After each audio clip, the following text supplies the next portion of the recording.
I'm sorry, but we simply don't have any rooms available for someone like you. The words hung in the air like poison. Diane Richardson stood at the reservation desk, her Louis Vuitton luggage at her feet, her tailored blazer perfectly pressed despite the long flight from Paris. The desk clerk, a pale woman in her 30s with a tight blonde bun, smiled with all her teeth showing but none of her eyes participating. Diane's voice was steady. I have a confirmation number I booked 3 weeks ago.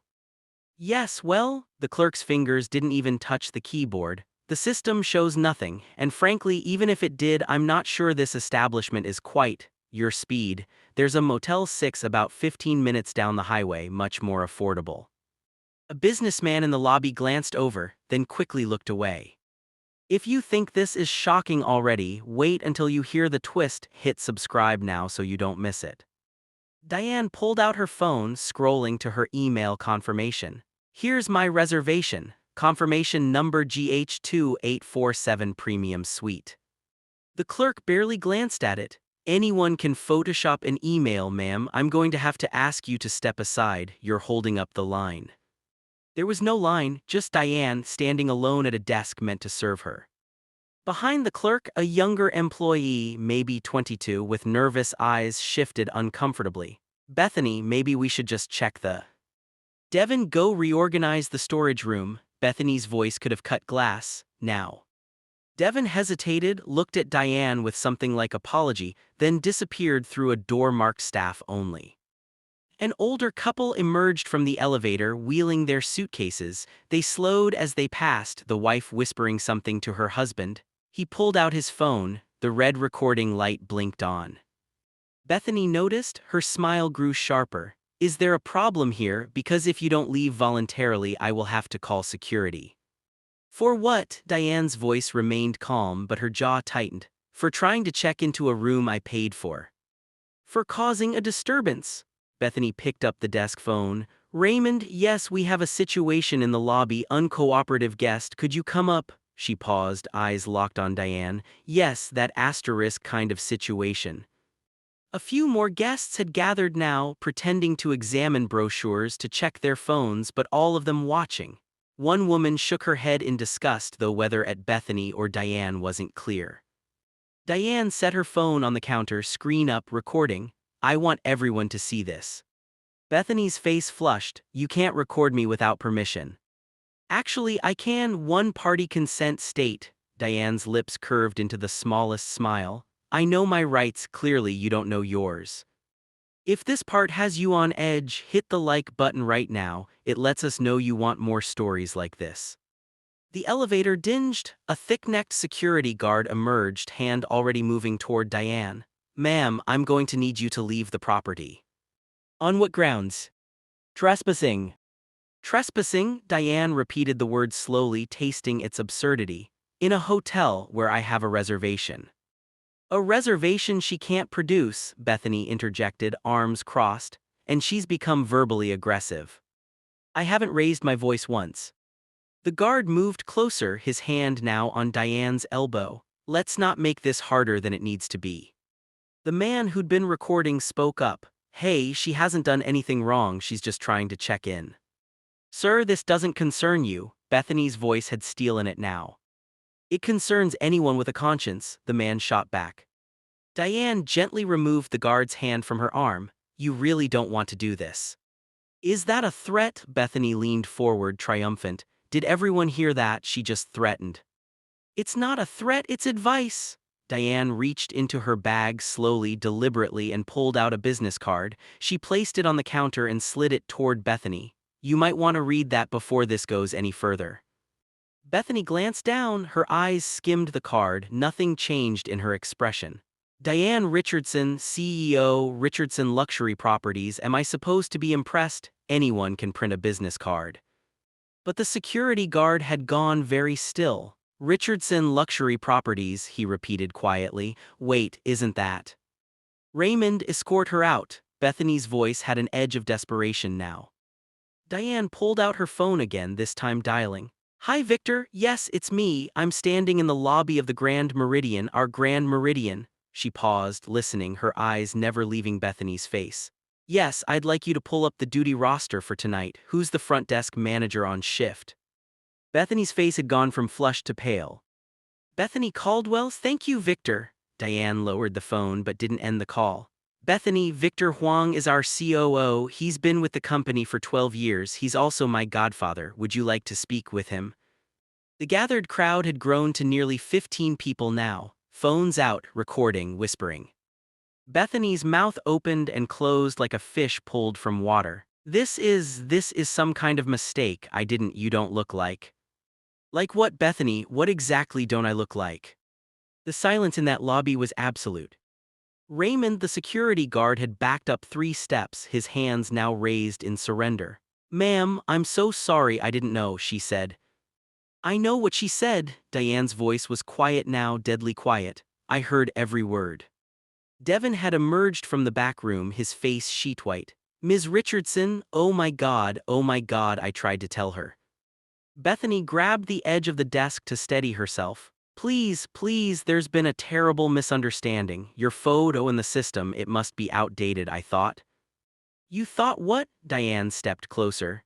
You thought you could decide who belongs in this hotel based on how they look. You thought you could deny service to a paying customer and face no consequences. A woman in the crowd gasped, wait, asterisk, you own this place.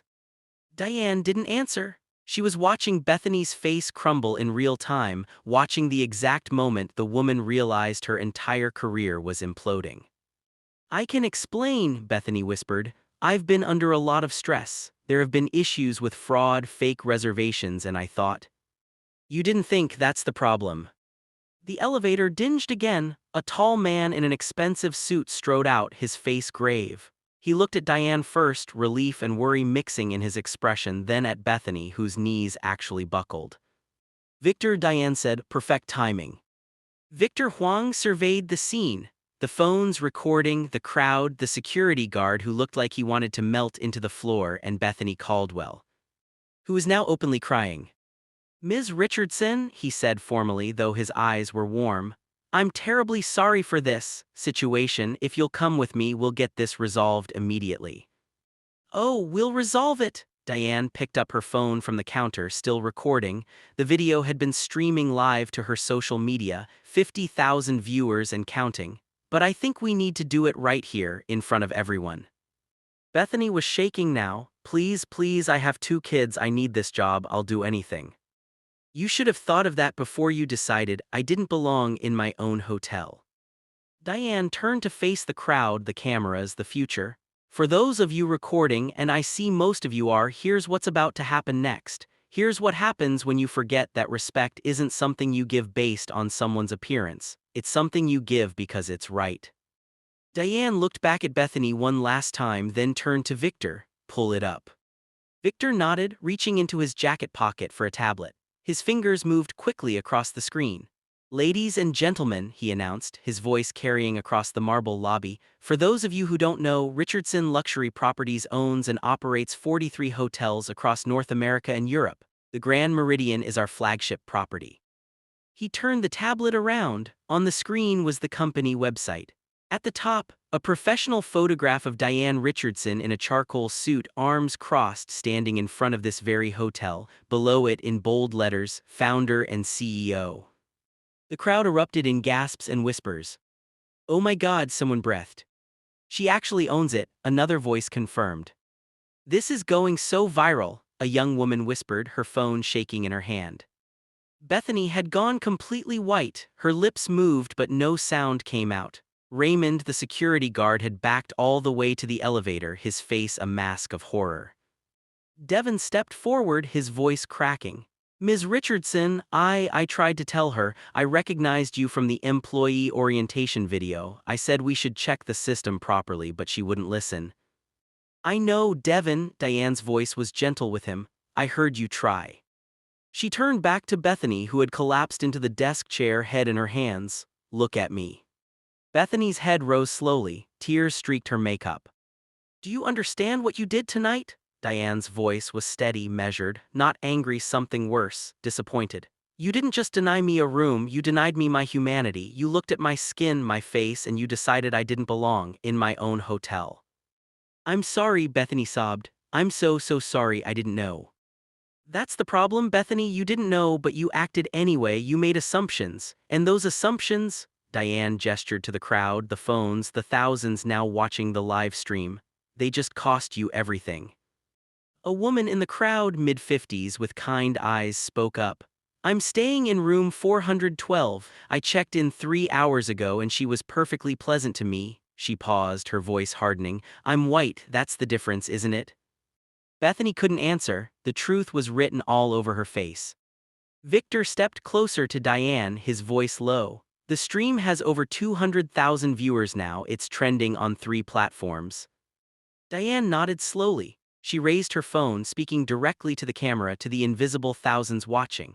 My name is Diane Richardson. I built this company from nothing, started with a single bed and breakfast 20 years ago after every bank in town told me I wasn't qualified for a business loan. I worked 3 jobs, saved every penny, and proved them wrong. Her voice grew stronger. I built this company on a simple principle: everyone deserves dignity, everyone deserves respect. It doesn't matter what you look like, where you're from, or how much money you have. When you walk through these doors, you're a guest, period. The lobby was silent except for the sound of Bethany's quiet crying. But clearly, Diane continued, her eyes sweeping across the staff, the guests, the cameras, that message didn't reach everyone. So let me be crystal clear right now in front of all of you, this ends tonight. The digital clock ticks forward. Victor has moved to stand beside Diane, tablet in hand. Victor, pull up Bethany Caldwell's employment record.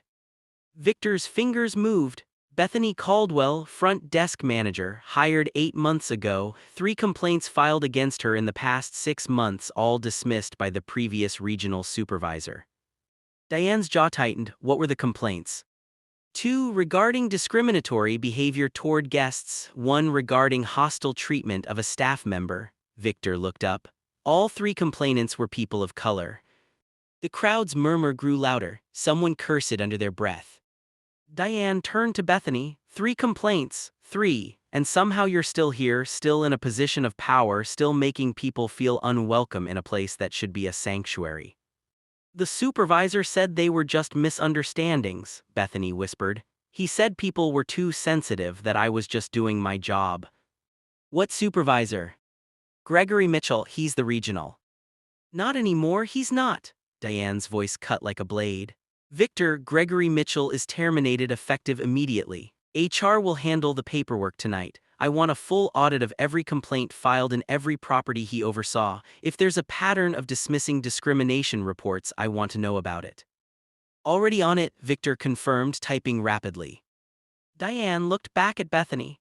As for you, your employment with Richardson Luxury Properties is terminated. Security will escort you to collect your personal belongings. You'll receive 2 weeks severance, which is more grace than you showed me, and a formal letter detailing the reasons for your dismissal. Bethany's face crumpled. Please, I need this job, I have bills, my kids. You should have thought about your kids before you decided to humiliate a paying customer. Diane's voice didn't waver. Actions have consequences, Bethany, you taught me that tonight. Raymond had been standing frozen by the elevator. Now he stepped forward, his voice shaking. Ms. Richardson, I just want to say I'm sorry. I should have questioned her. I should have checked. I'm new, and she said you were causing trouble and I didn't. Stop, Diane held up her hand. How long have you worked here, Raymond? 3 weeks, ma'am. And did you physically harm me? Did you use excessive force? No, ma'am, I touched your elbow, but when you asked me to stop, I did. Diane studied him for a long moment. The entire lobby held its breath. You followed orders from a superior, that doesn't excuse everything. But I saw you hesitate, I saw doubt in your eyes, that matters. She paused. You're not fired, but you're suspended for 1 week without pay, and you'll complete a full training on anti-discrimination policies before you return. Understood?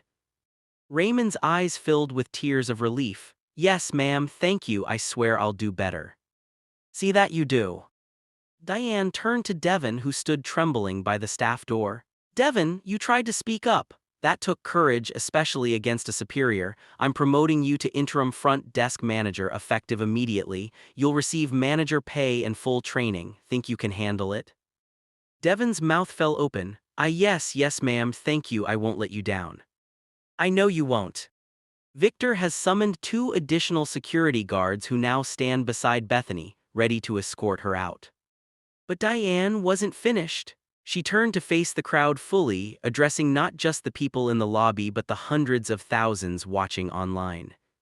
To everyone here and everyone watching, what happened tonight isn't rare. It happens every single day in hotels, restaurants, stores, offices, everywhere. People make assumptions based on appearance. They decide who belongs and who doesn't, and most of the time, her voice grew softer, sadder. Most of the time, the person being discriminated against has no power to fight back. They just have to take it, leave quietly, and carry that humiliation with them. A woman in the crowd wiped her eyes.